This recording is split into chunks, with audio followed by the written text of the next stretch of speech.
Om Sarvebhyo Namaha. Welcome to our English channel Veda Sudha Shravanti. Today onwards, I am going to tell you some moral stories by name Sarila Panchatantra. These stories are taken from a famous Sanskrit scripture Panchantram written by Acharya Vishnu Sharma. This was specified by a Sanskrit scholar, Dr. Vishwasaha, and published by Samskrita Bharati. Hope these stories will help you to learn Sanskrit language. Let us start this with Mangalacharana. ॐ सर्वेभ्यो नमः। अथ सरलपञ्चतन्त्रस्य प्रथम अध्याय मित्रभेदस्य प्रथमभागः। Now we are going to start the Sarala Panchantram, Chapter 1, first part of the story, Mitra Bheda. दक्षिणदेशे महिलारोप्यं नाम नगरमस्ति। तत्र वर्धमानकः नाम कश्चन वणिक्पुत्रः आसीत्। स धर्ममार्गेण वाणिज्यं कुर्वन् महतीं सम्पत्तिं सम्पादितवान् आसीत्। In the southern region, there was a city named Mahilaropya. There lived a merchant's son named Vardhamanaka. He followed the path of righteousness in conducting his trade and has amassed great wealth. कदाचित् स रात्रौ यदा शयानः आसीत् तदा तस्य मनसि काचित् चिन्ता समुत्पन्ना। यद्यपि मम समीपे पर्याप्तं धनमस्ति, तथापि इतोपि धनसम्पादनस्य उपायाः चिन्तनीयाः। यतः लोके तादृशं वस्तु किमपि नास्ति यत् धनेन साधयितुं न शक्यते। अतः बुद्धिमान् जनः प्रयत्नेन धनम् अवश्यं सम्पादयेत्। One night, while he was resting, a thought arose in his mind. Although I possess ample wealth, I must still consider ways to earn even more. For in this world, there is nothing that cannot be achieved through wealth. Hence, a wise person must always strive to acquire riches through effort. धन सम्पादनस्य अनेके उपायाः भवन्ति। तेषु सर्वेषु अपि वाणिज्येन एव अत्यधिकः धनलाभः भवति। यतः तस्मिन् व्यवहारे एकेन क्रीतं द्रव्यं शतेन विक्रीयते। दूरदेशं गत्वा ततः भाण्डानि आनीय स्वदेशे विक्रयणं ये कुर्वन्ति ते तस्मात् उद्यमात् भूरि धनं प्राप्नुवन्ति। अतः अहम् अपि तदेव करिष्यामि। There are many ways to accumulate wealth. Among all these, trade is the most lucrative. In trade, one buys goods at a lower price and sells them at a higher price, sometimes even 100-fold. Those who bring merchandise from distant lands and sell them in their homeland earn immense profits. Therefore, I too shall do the same.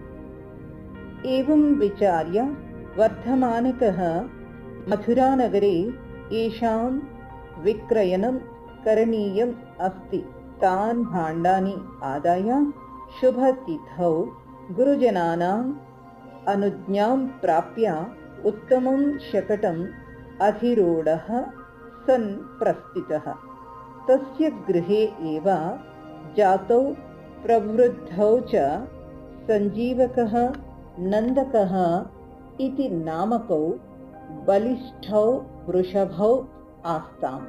तौ वृषभौ एव शकटवहने नियुक्तौ अभवताम्। प्रयाणं च आरब्धम्। Having resolved this, Vardhamanaka gathered the goods to be sold in the city of Mathura. On an auspicious day, with the blessings of his elders, he mounted a sturdy cart and set out on his journey.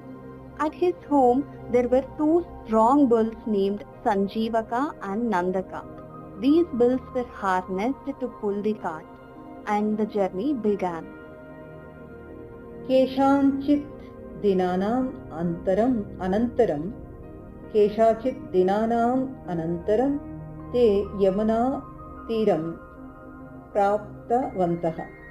तत्र ते यदा गच्छन्तः आसन् तदा सञ्जीवकनामकस्य वृषभस्य पादाः नदीतीरस्थे पङ्के लग्नाः अभवत्, येन स रथस्य युगस्य त्रोटनं कृत्वा तत्रैव पतितवान्। After several days of travel, they reached the banks of Yamuna river.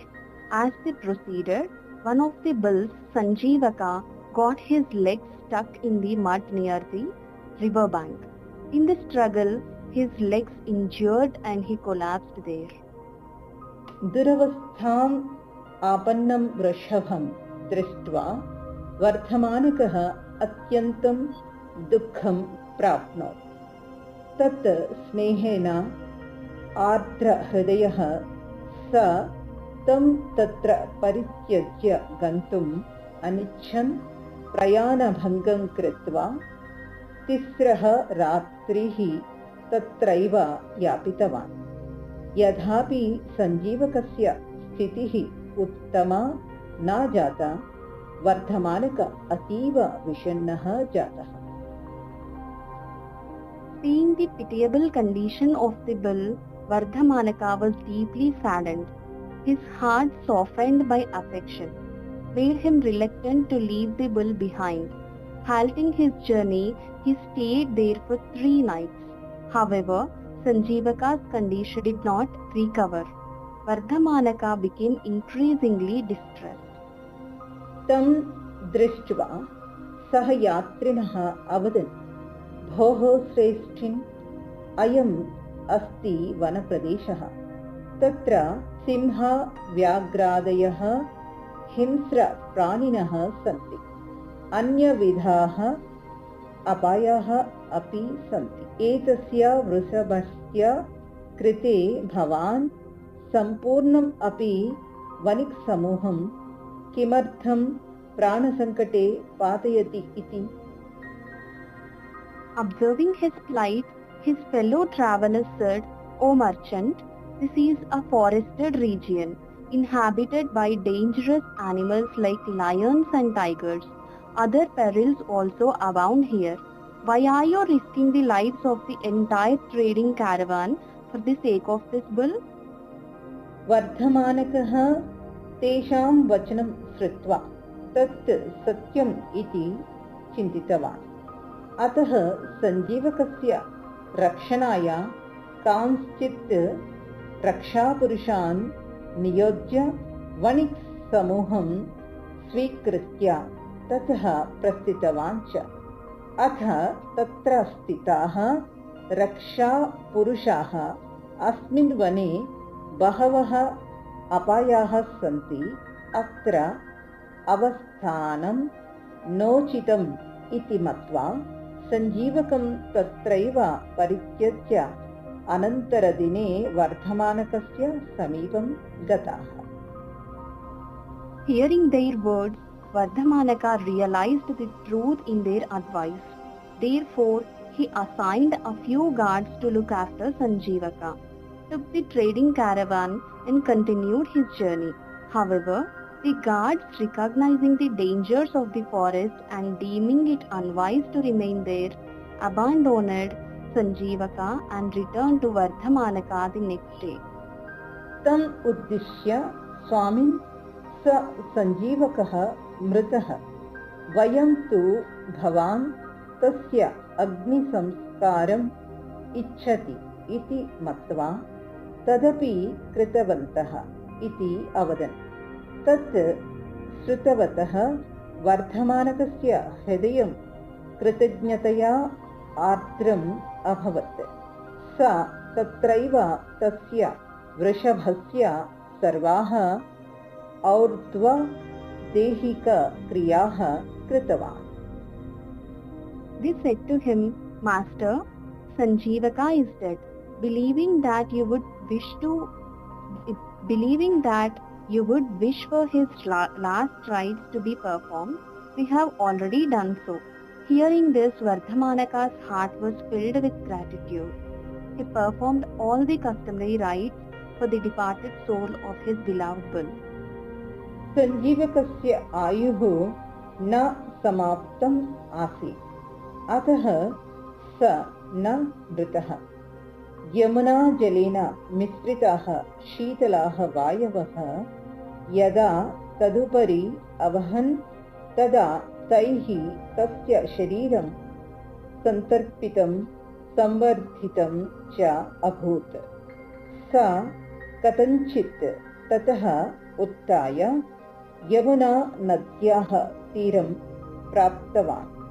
तत्र बालतृणानि सम्यक् प्रवृद्धानि आसन्।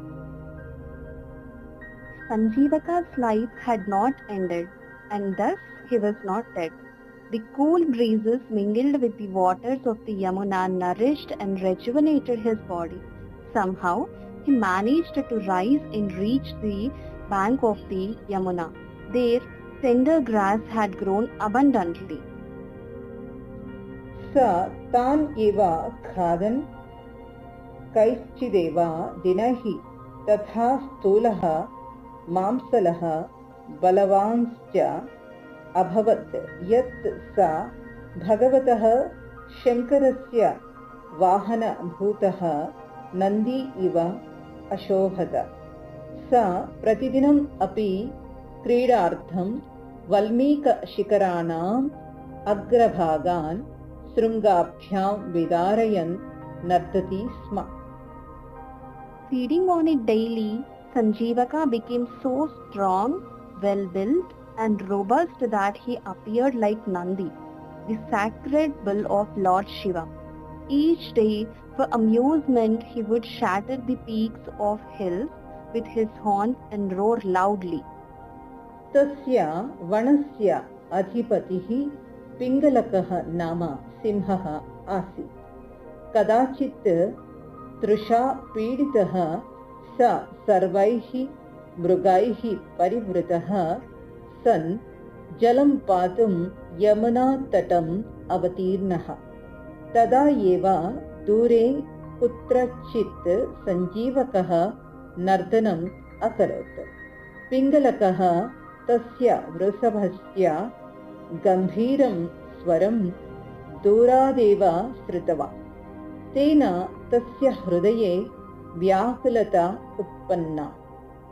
स भयेन स्वस्य भावं गोपायित्वा उपविष्टः। The forest where he now resided was ruled by a lion named Pingalaka. One day, tormented by thirst, Pingalaka, accompanied by all his animal subjects, descended to the Yamuna bank to drink water. At that very moment, Sanjeevaka let out a thunderous roar. Hearing the deep and powerful sound from afar, Pingalaka became anxious, and his heart was filled with fear. Suppressing his feelings and hiding his fear, he sat down. इति मित्रभेदस्य प्रथमभागः। This is the concluded part of the Sarala Panchatantra, chapter 1 of the first part of the story Mitra Bheda.